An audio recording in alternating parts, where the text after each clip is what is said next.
मेरे प्यारे देशवासियों, नमस्कार। कोरोना के प्रभाव से हमारी मन की बात भी अछूती नहीं रही है।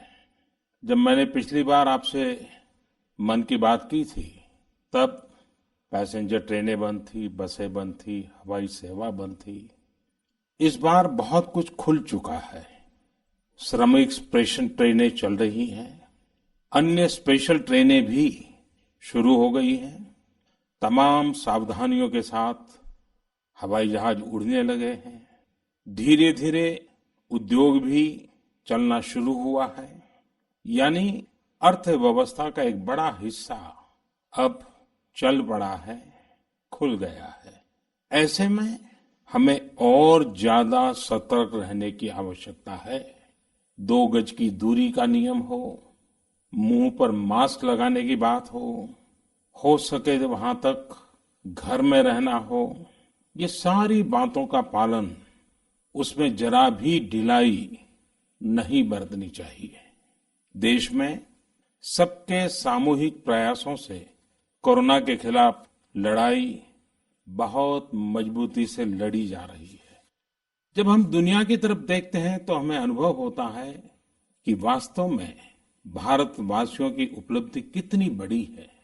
हमारी जनसंख्या ज्यादातर देशों से कई गुना ज्यादा है। हमारे देश में चुनौतियां भी भिन्न प्रकार की हैं, लेकिन फिर भी हमारे देश में कोरोना उतनी तेजी से नहीं फैल पाया जितना दुनिया के अन्य देशों में फैला। कोरोना से होने वाली मृत्यु दर भी हमारे देश में काफी कम है। जो नुकसान हुआ है उसका दुख हम सबको है, लेकिन जो कुछ भी हम बचा पाए हैं वो निश्चित तौर पर देश की सामूहिक संकल्प शक्ति का ही परिणाम है। इतने बड़े देश में हर एक देशवासी ने खुद इस लड़ाई को लड़ने की ठानी है। ये पूरी मुहिम पीपल ड्रिवन है। साथियों, देशवासियों की संकल्प शक्ति के साथ एक और शक्ति इस लड़ाई में हमारी सबसे बड़ी ताकत है, वो है देशवासियों की सेवा शक्ति। वास्तव में इस महामारी के समय हम भारतवासियों ने ये दिखा दिया है कि सेवा और त्याग का हमारा विचार केवल हमारा आदर्श नहीं है, बल्कि भारत की जीवन पद्धति है। और हमारे यहां तो कहा गया है, सेवा परमो धर्मः। सेवा स्वयं में सुख है, सेवा में ही संतोष है।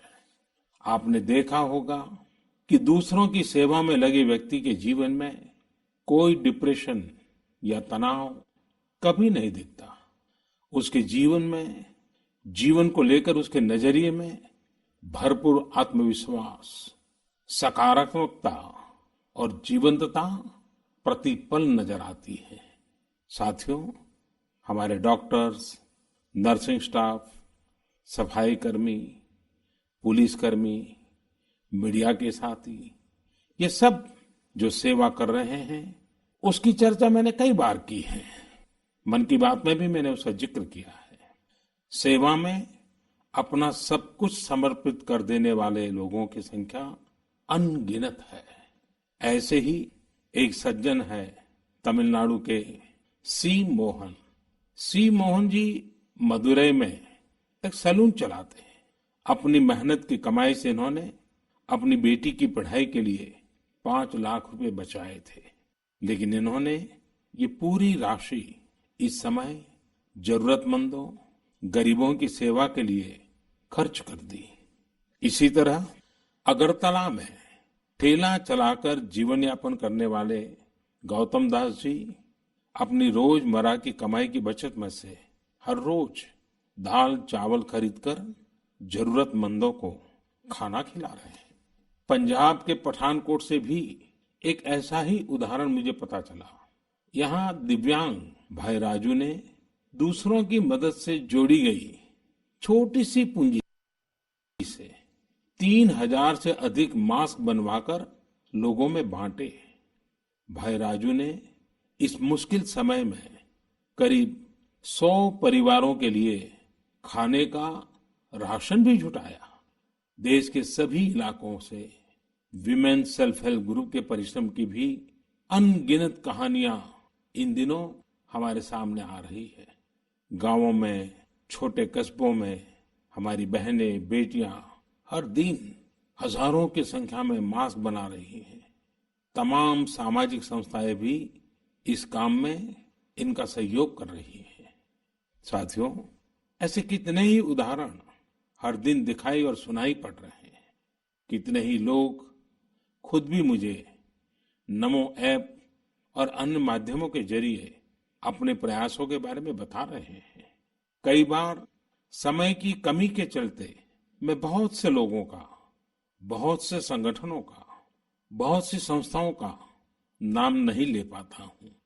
सेवा भाव से लोगों की मदद कर रहे ऐसे सभी लोगों की मैं प्रशंसा करता हूं, उनका आदर करता हूं, उनका तहे दिल से अभिनंदन करता हूं। मेरे प्यारे देशवासियों, एक और बात जो मेरे मन को छू गई है वो है संकट की इस घड़ी में इनोवेशन। तमाम देशवासी गांवों से लेकर शहरों तक, हमारे छोटे व्यापारियों से लेकर स्टार्टअप तक, हमारी लैब्स कोरोना के खिलाफ लड़ाई में नए नए तरीके इजाद कर रहे हैं, नए नए इनोवेशन कर रहे हैं। जैसे नासिक के राजेंद्र यादव का उदाहरण बहुत दिलचस्प है। राजेंद्र जी नासिक में सतना गांव के किसान हैं। अपने गांव को कोरोना संक्रमण से बचाने के लिए उन्होंने अपने ट्रैक्टर से जोड़कर एक सैनिटाइजेशन मशीन बना ली है और ये इनोवेटिव मशीन बहुत प्रभावी तरीके से काम कर रही है। इसी तरह मैं सोशल मीडिया में कई तस्वीरें देख रहा था। कई दुकानदारों ने 2 गज की दूरी के लिए दुकान में बड़े पाइपलाइन लगा लिए हैं, जिसमें एक छोर से वो ऊपर से सामान डालते हैं और दूसरी छोर से ग्राहक अपना सामान ले लेते हैं। इस दौरान पढ़ाई के क्षेत्र में भी कई अलग अलग इनोवेशन शिक्षकों और छात्रों ने मिलकर किए हैं। ऑनलाइन क्लासेस, वीडियो क्लासेस, उसको भी अलग अलग तरीकों से इनोवेट किया जा रहा है। कोरोना की वैक्सीन पर हमारी लैब्स में जो काम हो रहा है उस पर तो दुनिया भर की नजर है और हम सबकी आशा भी। किसी भी परिस्थिति को बदलने के लिए इच्छा शक्ति के साथ ही बहुत कुछ इनोवेशन पर भी निर्भर करता है। हजारों सालों की मानव जात की यात्रा लगातार इनोवेशन से ही इतने आधुनिक दौर में पहुंची है। इसलिए इस महामारी पर जीत के लिए हमारी ये विशेष इनोवेशंस भी बहुत बड़ा आधार है। साथियों, कोरोना के खिलाफ लड़ाई का यह रास्ता लंबा है। एक ऐसी आपदा जिसका पूरी दुनिया के पास कोई इलाज ही नहीं है, जिसका कोई पहले का अनुभव भी नहीं है, तो ऐसे में नई नई चुनौतियां और उसके कारण परेशानियां हम अनुभव भी कर रहे हैं। ये दुनिया के हर कोरोना प्रभावित देश में हो रहा है और इसलिए भारत भी इससे अछूता नहीं है। हमारे देश में भी कोई वर्ग ऐसा नहीं है जो कठिनाई में ना हो, परेशानी में ना हो। और इस संकट की सबसे बड़ी चोट अगर किसी पर पड़ी है तो हमारे गरीब, मजदूर, श्रमिक वर्ग पर पड़ी है। उनकी तकलीफ, उनका दर्द, उनकी पीड़ा शब्दों में नहीं कही जा सकती। हम में से कौन ऐसा होगा जो उनकी और उनके परिवार की तकलीफों को अनुभव न कर रहा हो। हम सब मिलकर इस तकलीफ को, इस पीड़ा को बांटने का प्रयास कर रहे हैं। पूरा देश प्रयास कर रहा है। हमारे रेलवे के साथी दिन रात लगे हुए हैं। केंद्र हो, राज्य हो, स्थानीय स्वराज की संस्थाएं हो, हर कोई दिन रात मेहनत कर रहे हैं। जिस प्रकार रेलवे के कर्मचारी आज जुटे हुए हैं, वे भी एक प्रकार से अग्रिम पंक्ति में खड़े कोरोना वॉरियर्स ही है। लाखों श्रमिकों को ट्रेनों से और बसों से सुरक्षित ले जाना, उनके खाने पीने की चिंता करना, हर जिले में क्वारंटाइन केंद्रों की व्यवस्था करना, सभी की टेस्टिंग, चेकअप उपचार की व्यवस्था करना, ये सब काम लगातार चल रहे हैं और बहुत बड़ी मात्रा में चल रहे हैं। लेकिन साथियों, जो दृश्य आज हम देख रहे हैं, इससे देश को अतीत में जो कुछ हुआ, उसके अवलोकन और भविष्य के लिए सीखने का अवसर भी मिला है। आज हमारे श्रमिकों की पीड़ा में हम देश के पूर्वी हिस्से की पीड़ा को देख सकते हैं।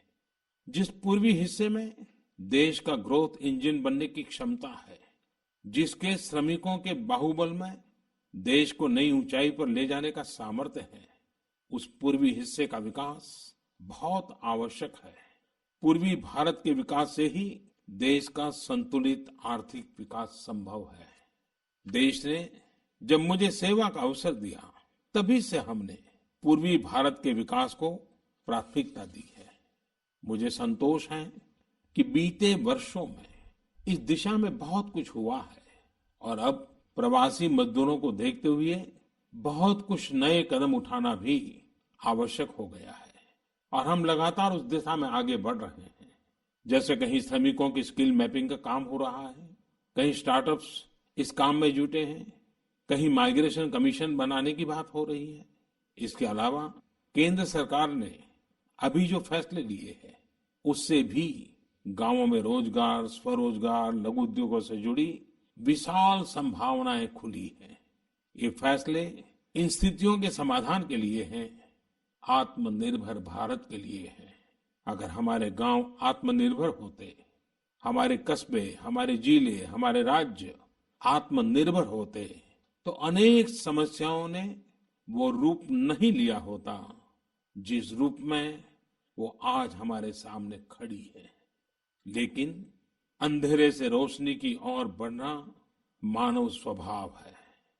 तमाम चुनौतियों के बीच मुझे खुशी है कि आत्मनिर्भर भारत पर आज देश में व्यापक मंथन शुरू हुआ है। लोगों ने अब इसे अपना अभियान बनाना शुरू किया है। इस मिशन का नेतृत्व देशवासी अपने हाथ में ले रहे हैं। बहुत से लोगों ने तो ये भी बताया है कि उन्होंने जो जो सामान उनके इलाके में बनाए जाते हैं, उनकी एक पूरी लिस्ट बना ली है। ये लोग अब इन लोकल प्रोडक्ट्स को ही खरीद रहे हैं और वोकल फॉर लोकल को प्रमोट भी कर रहे हैं। मेक इन इंडिया को बढ़ावा मिले, इसके लिए सब कोई अपना अपना संकल्प जता रहा है। बिहार के हमारे एक साथी श्रीमान हिमांशु ने मुझे नमो ऐप पर लिखा है कि वो एक ऐसा दिन देखना चाहते हैं जब भारत विदेश से आने वाले आयात को कम से कम कर दे, चाहे पेट्रोल, डीजल, ईंधन का आयात हो, इलेक्ट्रॉनिक आइटम्स का आयात हो, यूरिया का आयात हो या फिर खाद्य तेल का आयात हो। मैं उनकी भावनाओं को समझता हूं। हमारे देश में कितनी ही ऐसी चीजें बाहर से आती हैं जिन पर हमारे ईमानदार टैक्स पेयर्स का पैसा खर्च होता है, जिनका विकल्प हम आसानी से भारत में तैयार कर सकते हैं। असम के सुदीप ने मुझे लिखा है कि वो महिलाओं के बनाए हुए लोकल बैम्बू प्रोडक्ट्स का व्यापार करते हैं और उन्होंने तय किया है कि आने वाले 2 वर्ष में वे अपने बैम्बू प्रोडक्ट को एक ग्लोबल ब्रांड बनाएंगे। मुझे पूरा भरोसा है आत्मनिर्भर भारत अभियान इस दशक में देश को नई ऊंचाई पर ले जाएगा। मेरे प्यारे देशवासियों, कोरोना संकट के इस दौर में मेरी विश्व के अनेक नेताओं से बातचीत हुई है, लेकिन मैं एक सीक्रेट जरूर आज बताना चाहूंगा। विश्व के अनेक नेताओं की जब बातचीत होती है तो मैंने देखा इन दिनों उनकी बहुत ज्यादा दिलचस्पी योग और आयुर्वेद के संबंध में होती है। कुछ नेताओं ने मुझसे पूछा कि कोरोना के इस काल में ये योग और आयुर्वेद कैसे मदद कर सकते हैं। साथियों, अंतर्राष्ट्रीय योग दिवस जल्द ही आने वाला है। योग जैसे जैसे लोगों के जीवन से जुड़ रहा है, लोगों में अपने स्वास्थ्य को लेकर जागरूकता भी लगातार बढ़ रही है। अभी कोरोना संकट के दौरान भी ये देखा जा रहा है कि हॉलीवुड से हरिद्वार तक घर में रहते हुए लोग योग पर बहुत गंभीरता से ध्यान दे रहे हैं। हर जगह लोगों ने योग और उसके साथ साथ आयुर्वेद के बारे में और ज्यादा जानना चाहा है। उसे अपनाना चाहा है। कितने ही लोग जिन्होंने कभी योग नहीं किया, वे भी या तो ऑनलाइन योग क्लास से जुड़ गए हैं या फिर ऑनलाइन वीडियो के माध्यम से भी योग सीख रहे हैं। सही में योग कम्युनिटी, इम्यूनिटी और यूनिटी सबके लिए अच्छा है। साथियों, कोरोना संकट के इस समय में योग आज इसलिए भी ज्यादा अहम है क्योंकि ये वायरस हमारे रेस्पिरेटरी सिस्टम को सबसे अधिक प्रभावित करता है। योग में तो रेस्पिरेटरी सिस्टम को मजबूत करने वाले कई तरह के प्राणायाम है, जिनका असर हम लंबे समय से देखते आ रहे हैं। ये टाइम टेस्टेड टेक्निक्स हैं, जिसका अपना अलग महत्व है। कपालभाति और अनुलोम विलोम प्राणायाम से अधिकतर लोग परिचित होंगे, लेकिन भस्त्रिका, शीतली, भ्रामरी जैसे कई प्राणायाम के प्रकार है, जिसके अनेक लाभ भी है। वैसे आपके जीवन में योग को बढ़ाने के लिए आयुष मंत्रालय ने भी इस बार एक अनोखा प्रयोग किया है। आयुष मंत्रालय ने माय लाइफ माय योग नाम से अंतर्राष्ट्रीय वीडियो ब्लॉग उसकी प्रतियोगिता शुरू की है। भारत ही नहीं, पूरी दुनिया के लोग इस प्रतियोगिता में हिस्सा ले सकते हैं। इसमें हिस्सा लेने के लिए आपको अपना 3 मिनट का एक वीडियो बना करके अपलोड करना होगा। इस वीडियो में आप जो योग या आसन करते हो वो करते हुए दिखाना है और योग से आपके जीवन में जो बदलाव आया है उसके बारे में भी बताना है। मेरा आपसे अनुरोध है, आप सभी इस प्रतियोगिता में अवश्य भाग लें और इस नए तरीके से अंतर्राष्ट्रीय योग दिवस में आप हिस्सेदार बनिए। साथियों, हमारे देश में करोड़ों करोड़ गरीब दशकों से एक बहुत बड़ी चिंता में रहते आए हैं। अगर बीमार पड़ गए तो क्या होगा? अपना इलाज कराएं या फिर परिवार के लिए रोटी की चिंता करें? इस तकलीफ को समझते हुए इस चिंता को दूर करने के लिए ही करीब 1.5 साल पहले आयुष्मान भारत योजना शुरू की गई थी। कुछ ही दिन पहले आयुष्मान भारत के लाभार्थियों की संख्या 1 करोड़ के पार हो गई है। 1 करोड़ से ज्यादा मरीज मतलब देश के 1 करोड़ से अधिक परिवारों की सेवा हुई है। 1 करोड़ से ज्यादा मरीज का मतलब क्या होता है मालूम है? 1 करोड़ से ज्यादा मरीज मतलब नॉर्वे जैसा देश, सिंगापुर जैसा देश, उसकी जो टोटल जनसंख्या है उससे 2 गुना लोगों को मुफ्त में इलाज दिया गया है। अगर गरीबों को अस्पताल में भर्ती होने के बाद इलाज के लिए पैसे देने पड़ते, इनका मुफ्त इलाज नहीं हुआ होता, तो उन्हें एक मोटा मोटा अंदाज है करीब करीब 14,000 करोड़ रुपए से भी ज्यादा अपनी जेब से खर्च करने पड़ते हैं। आयुष्मान भारत योजना ने गरीबों के पैसे खर्च होने से बचाए हैं। मैं आयुष्मान भारत के सभी लाभार्थियों के साथ साथ मरीजों का उपचार करने वाले सभी डॉक्टरों, नर्सेज और मेडिकल स्टाफ को भी बधाई देता हूं। आयुष्मान भारत योजना के साथ एक बहुत बड़ी विशेषता पोर्टेबिलिटी की सुविधा भी है। पोर्टेबिलिटी ने देश को एकता के रंग में रंगने में भी मदद की है। यानी बिहार का कोई गरीब अगर चाहे तो उसे कर्नाटका में भी वही सुविधा मिलेगी जो उसे अपने राज्य में मिलती। इसी तरह महाराष्ट्र का कोई गरीब चाहे तो उसे इलाज की वही सुविधा तमिलनाडु में मिलती। इस योजना के कारण किसी क्षेत्र में जहां स्वास्थ्य की व्यवस्था कमजोर है, वहां के गरीब को देश के किसी भी कोने में उत्तम इलाज कराने की सहूलियत मिलती है। साथियों, आप ये जानकर हैरान रह जाएंगे कि 1 करोड़ लाभार्थियों में से 80% लाभार्थी देश के ग्रामीण इलाकों के हैं। इनमें भी करीब करीब 50% लाभार्थी हमारी माताएं, बहनें और बेटियां हैं। इन लाभार्थियों में ज्यादातर लोग ऐसी बीमारियों से पीड़ित थे जिनका इलाज सामान्य दवाओं से संभव नहीं था। इनमें से 70% लोगों की सर्जरी की गई है आप अनुमान लगा सकते हैं कि कितनी बड़ी तकलीफों से इन लोगों को मुक्ति मिली है। मणिपुर के चुरा चांदपुर में 6 साल के बच्चे केलेनसांग, उसको भी इसी तरह आयुष्मान योजना से नया जीवन मिला है। केलेनसांग को इतनी छोटी उम्र में ब्रेन की गंभीर बीमारी हो गई। इस बच्चे के पिता दिहाड़ी मजदूर हैं और मां बुनाई का काम करती है।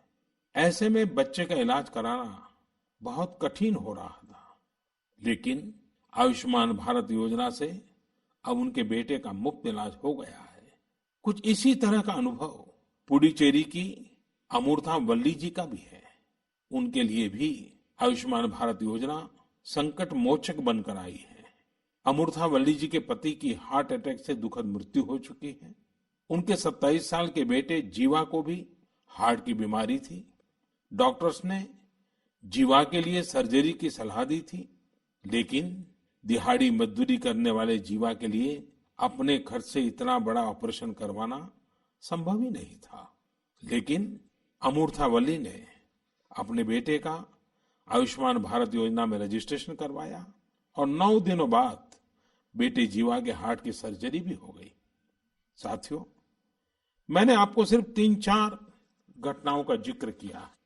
आयुष्मान भारत से तो ऐसी 1 करोड़ से अधिक कहानियां जुड़ी हुई है। ये कहानियां जीते जागते इंसानों की हैं। दुख तकलीफ से मुक्त हुए हमारे अपने परिवारजनों की है। आपसे मेरा आग्रह है, कभी समय मिले तो ऐसे व्यक्ति से जरूर बात करिएगा जिसने आयुष्मान भारत योजना के तहत अपना इलाज कराया हो। आप देखेंगे कि जब एक गरीब बीमारी से बाहर आता है तो उसमें गरीबी से लड़ने की भी ताकत नजर आने लगी है। और मैं हमारे देश के ईमानदार टैक्स पेयर से कहना चाहता हूं, आयुष्मान भारत योजना के तहत जिन गरीबों का मुफ्त इलाज हुआ है, उनके जीवन में जो सुख आया है, संतोष मिला है, उस पुण्य के असली हकदार आप भी हैं। हमारा ईमानदार टैक्स पेयर भी इस पुण्य का हकदार है। मेरे प्यारे देशवासियों, एक तरफ हम महामारी से लड़ रहे हैं तो दूसरी तरफ हमें हाल में पूर्वी भारत के कुछ हिस्सों में प्राकृतिक आपदा का भी सामना करना पड़ा है। पिछले कुछ हफ्तों के दौरान हमने पश्चिम बंगाल और उड़ीसा में सुपर साइक्लोन अम्फान का कहर देखा। तूफान से अनेकों घर तबाह हो गए, किसानों को भी भारी नुकसान हुआ। हालात का जायजा लेने के लिए मैं पिछले हफ्ते उड़ीसा और पश्चिम बंगाल गया था। पश्चिम बंगाल और उड़ीसा के लोगों ने जिस हिम्मत और बहादुरी के साथ हालात का सामना किया है, प्रशंसनीय है। संकट की इस घड़ी में देश भी हर तरह से वहां के लोगों के साथ खड़ा है। साथियों, एक तरफ जहां पूर्वी भारत तूफान से आई आपदा का सामना कर रहा है, वहीं दूसरी तरफ देश के कई हिस्से टिड्डियों या लोकस्ट के हमले से प्रभावित हुए हैं। इन हमलों ने फिर हमें याद दिलाया है कि ये छोटा सा जीव कितना नुकसान करता है। टिड्डी दल का हमला कई दिनों तक चलता है। बहुत बड़े क्षेत्र पर इसका प्रभाव पड़ता है। भारत सरकार हो, राज्य सरकार हो, कृषि विभाग हो, प्रशासन भी इस संकट के नुकसान से बचने के लिए, किसानों की मदद करने के लिए आधुनिक संसाधनों का भी उपयोग कर रहा है। नए नए आविष्कार की तरफ भी ध्यान दे रहा है। और मुझे विश्वास है कि हम सब मिलकर के हमारे कृषि क्षेत्र पर ये जो संकट आया है, उससे भी लोहा लेंगे, बहुत कुछ बचा लेंगे। मेरे प्यारे देशवासियों, कुछ दिन बाद ही 5 जून को पूरी दुनिया विश्व पर्यावरण दिवस मनाएगी। विश्व पर्यावरण दिवस पर इस साल की थीम है बायोडायवर्सिटी, यानी जैव विविधता। वर्तमान परिस्थितियों में यह थीम विशेष रूप से महत्वपूर्ण है। लॉकडाउन के दौरान पिछले कुछ हफ्तों में जीवन की रफ्तार थोड़ी धीमी जरूर हुई है, लेकिन इससे हमें अपने आसपास प्रकृति की समृद्ध विविधता को, जैव विविधता को करीब से देखने का अवसर भी मिला है। आज कितने ही ऐसे पक्षी जो प्रदूषण और शोर शराबे में ओझल हो गए थे, सालों बाद उनकी आवाज को लोग अपने घरों में सुन रहे हैं। अनेक जगहों से जानवरों के उन्मुक्त विचरण की खबरें भी आ रही हैं। मेरी तरह आपने भी सोशल मीडिया में जरूर इन बातों को देखा होगा, पढ़ा होगा। बहुत लोग कह रहे हैं, लिख रहे हैं, तस्वीरें साझा कर रहे हैं कि वो अपने घर से दूर दूर पहाड़ियां देख पा रहे हैं, दूर दूर जलती हुई रोशनी देख रहे हैं। इन तस्वीरों को देखकर कई लोगों के मन में ये संकल्प उठा होगा, क्या हम उन दृश्यों को ऐसे ही बना रख सकते हैं? इन तस्वीरों ने लोगों को प्रकृति के लिए कुछ करने की प्रेरणा भी दी है। नदियां सदा स्वच्छ रहें, पशु पक्षियों को भी खुलकर जीने का हक मिले, आसमान भी साफ सुथरा हो, इसके लिए हम प्रकृति के साथ तालमेल बिठाकर जीवन जीने की प्रेरणा ले सकते हैं। मेरे प्यारे देशवासियों, हम बार बार सुनते हैं, जल है तो जीवन है, जल है तो कल है, लेकिन जल के साथ हमारी जिम्मेवारी भी है। वर्षा का पानी, बारिश का पानी, ये हमें बचाना है। एक एक बूंद को बचाना है। गांव गांव वर्षा के पानी को हम कैसे बचाएं? परंपरागत बहुत सरल उपाय हैं। उन सरल उपाय से भी हम पानी को रोक सकते हैं। 5 दिन 7 दिन भी अगर पानी रुका रहेगा तो धरती माँ के पास बुझाएगा, पानी फिर जमीन में जाएगा, वही जल जीवन की शक्ति बन जाएगा। और इसलिए इस वर्षा ऋतु में हम सबका प्रयास रहना चाहिए कि हम पानी को बचाएं, पानी को संरक्षण करें। मेरे प्यारे देशवासियों, स्वच्छ पर्यावरण सीधे हमारे जीवन, हमारे बच्चों के भविष्य का विषय है। इसलिए हमें व्यक्तिगत स्तर पर भी इसकी चिंता करनी होगी। मेरा आपसे अनुरोध है कि इस पर्यावरण दिवस पर कुछ पेड़ अवश्य लगाएं और प्रकृति की सेवा के लिए कुछ ऐसा संकल्प अवश्य लें जिससे प्रकृति के साथ आपका हर दिन का रिश्ता बना रहे। हाँ, गर्मी बढ़ रही है, इसलिए पक्षियों के लिए पानी का इंतजाम करना मत भूलिएगा। साथियों, हम सबको ये भी ध्यान रखना होगा कि इतनी कठिन तपस्या के बाद, इतनी कठिनाइयों के बाद देश ने जिस तरह हालत संभाला है, उसे बिगड़ने नहीं देना है। हमें इस लड़ाई को कमजोर नहीं होने देना है। हम लापरवाह हो जाएं, सावधानी छोड़ दें, ये कोई विकल्प नहीं है। कोरोना के खिलाफ लड़ाई अब भी उतनी ही गंभीर है। आपको, आपके परिवार को कोरोना से अभी भी उतना ही गंभीर खतरा हो सकता है। हमें हर इंसान की जिंदगी को बचाना है। इसलिए 2 गज की दूरी, चेहरे पर मास्क, हाथों को धोना, इन सब सावधानियों का वैसे ही पालन करते रहना है जैसे अभी तक करते आए हैं। मुझे पूरा विश्वास है कि आप अपने लिए, अपनों के लिए, अपने देश के लिए ये सावधानी जरूर रखेंगे। इसी विश्वास के साथ आपके उत्तम स्वास्थ्य के लिए मेरी हार्दिक शुभकामनाएं हैं। अगले महीने फिर एक बार मन की बात अनेक नए विषयों के साथ जरूर करेंगे। धन्यवाद।